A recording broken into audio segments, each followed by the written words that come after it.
राग येतात तेव्हा आपला अहंकार पटापट बोलतोय, त्याला जाऊ शब्द वापरले. जाऊ माझी फडफड बोलते, जाऊ माझी फडफड बोल, बोडकी कर ग तिला, बोडकी कर ग तिला, भवानी आई रोडगा वाहिन तुला, सत्वर पाव ग मला भवानी आई रोडगा वाहिन तुला. एका जनार्दनी सगळेच जाऊ दे, एका जनार्दनी काम क्रोध मोह मत्सर सगळ्यांना जाऊ दे.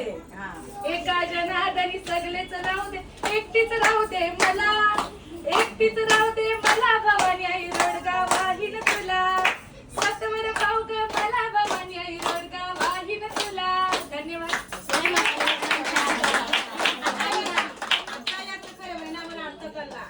आपण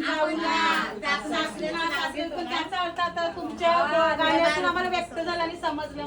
म्हणजे बऱ्याच जणांना असं वाटतं सासू सासरा म्हणजे करू कसं जातं. त्याचा अर्थ आपल्या शरीरामध्ये जे काम क्रोध ज्याच्याने नातं खलास होतं, ज्याच्याने आपण स्वतःला काहीतरी करून टाकतो, त्याला नाश करणं नाही का. राग आल्यानंतर आपण जीवाचं पण बरं वाईट करतो. या सगळ्या गोष्टीला उल्लेख केलेला आहे. मग एखाद्या एकनाथ मला सांगतात सगळ्यांना जाऊ दे, फक्त मला एकट्या ठेव म्हणजे मी सुखी जगायचं. म्हणजे आपल्या शरीरामध्ये जे आहे ना त्याला मारून टाकलं पाहिजे.